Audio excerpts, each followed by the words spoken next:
going to make you get one. We all fall down.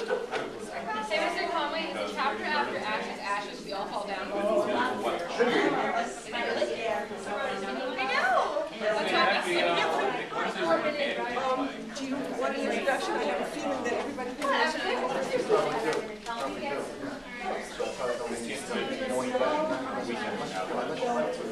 Well, I'd like to. Why is it sticky here? I want to get a picture. Keeping all this money for myself. Get a couple of extras. Oh, really?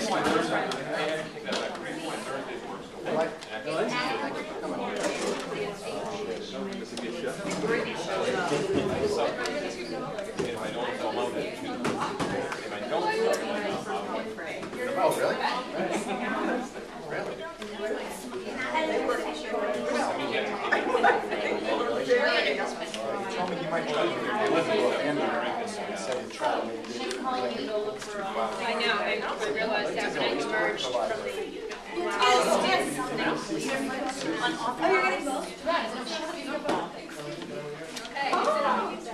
I'm afraid of my... I think I'm able to see them. Congratulations. Hello. I'm good, how are you?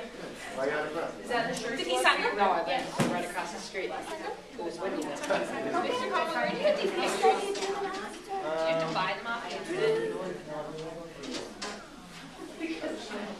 You should have asked me to be like the cover. I could have like covered so many different I should have got some of my former actresses.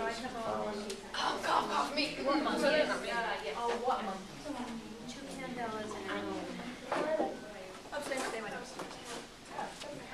Great. I'm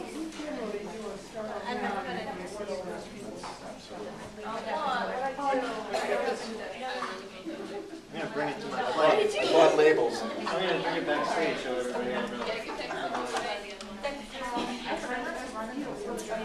don't think so. I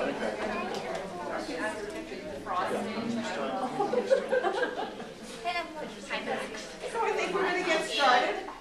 Welcome, I'm Dottie McPhee, and I want to welcome you on behalf of the Friends of the Library. We have a number of other events coming up, and there's a green sheet over next to the food because we figure everybody will eventually get to the food. So please help yourself. We're delighted to have not only a local teacher, but a local author here tonight, who is a Massachusetts native. And I think most of you know him better than I do, so we're going to turn the evening over to Sean. Thank you. Thank you very much. Thank you guys for coming. Very nice of you. Some of you came locally and some not. Some of them came from quite a distance, so I appreciate you guys coming out on this windy night. And thank you to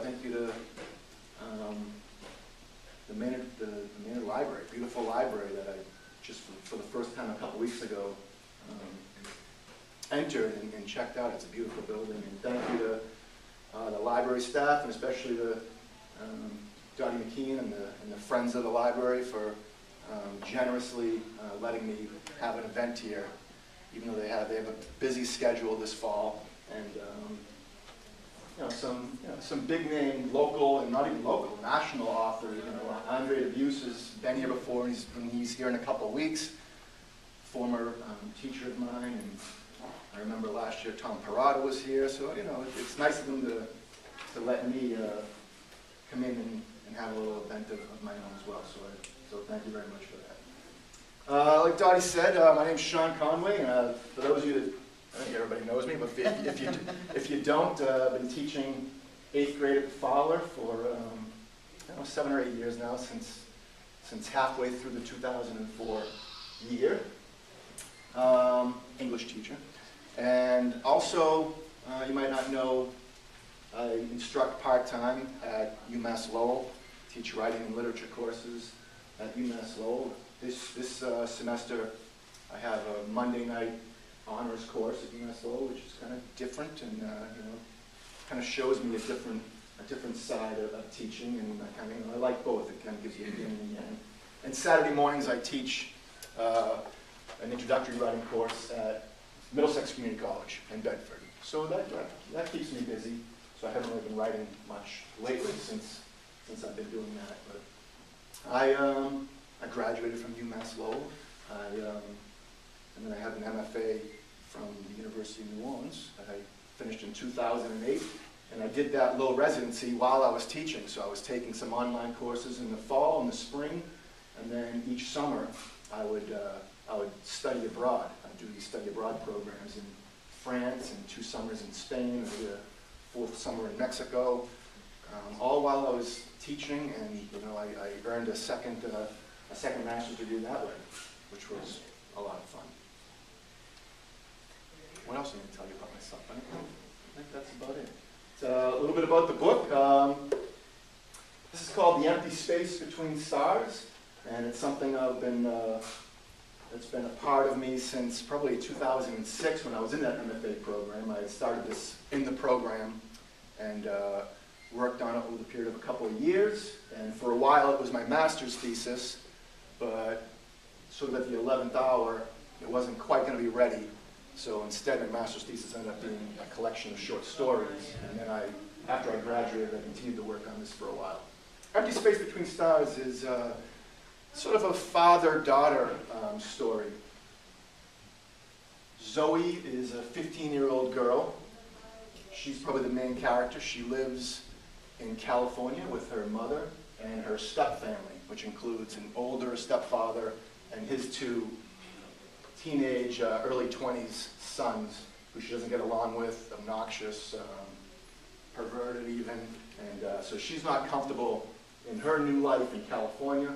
Her father lives back in New Hampshire, Hampton Beach, New Hampshire, and she kind of has a strained relationship with him. She hasn't seen him, she sees him every couple of years, hasn't seen him very often, sometimes, thinks he's even like a loser, and they have a strained relationship. So this book picks up on one February vacation when Zoe, almost as a way to get out of going on a vacation with her mother and stepfamily, decides she wants to go see her father back in New Hampshire for the first time in a couple of years. Almost as soon as she gets there, she almost immediately regrets it. Why did I do that? He's still the same old guy he always was. And that's what the book is. The book takes place over this one February vacation where she's back in Hampton Beach, New Hampshire, trying to make the best out of what she thinks is a bad decision.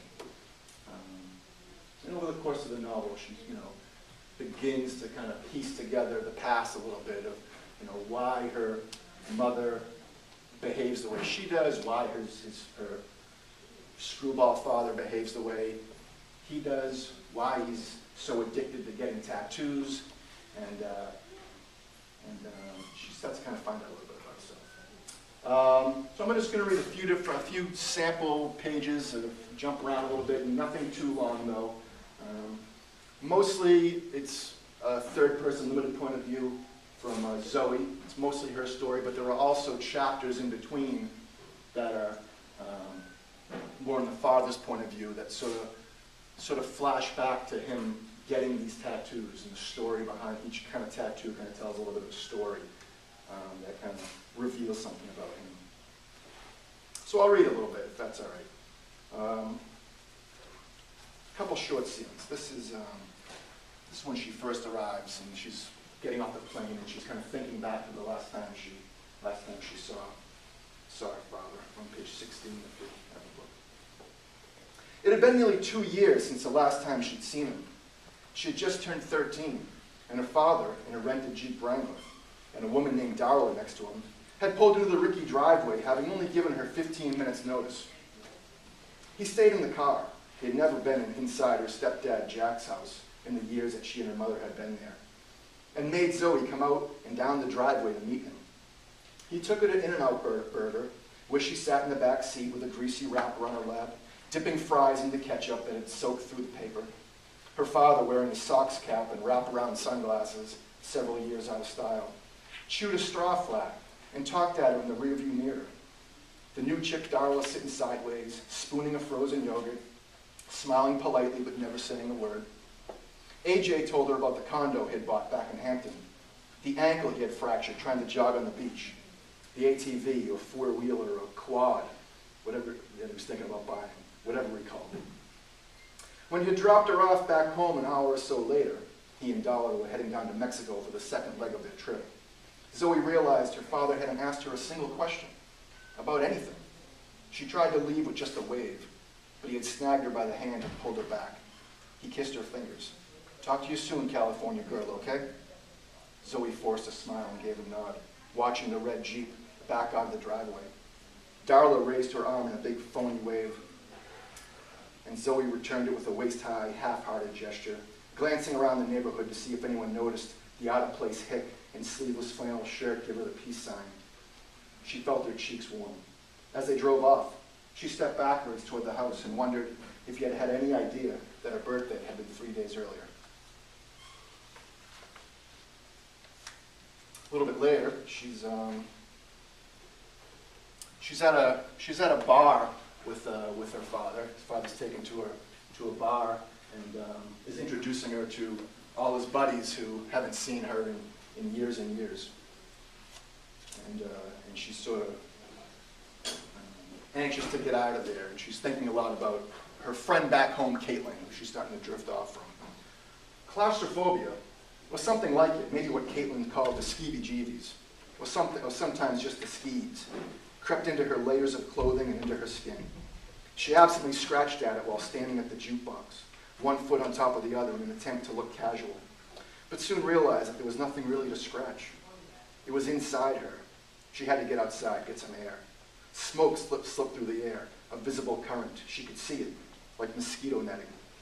It burned her eyes, itched her throat. Everyone in here, she thought, was unconsciously trying to kill themselves through drink and smoke, end their miserable existences. Outside, frigid air snapped her awake, shook her out like a dusty blanket. Back from the brink of death, she breathed, filled her lungs, aware of the odd sensation of her lungs actually turning cold. A brain freeze, but in her chest. From here, she could see the back view of 2 twisting water slide chutes, grossly out of place in the dark of winter. A leaning chain-link fence enclosed it. She imagined climbing the fence and taking the stairs to the top with a plastic red sled and riding down the frozen slide, something Jason Lowell, back in California, would definitely do. Heck, they'd probably boogie board it. Hi. That scared her.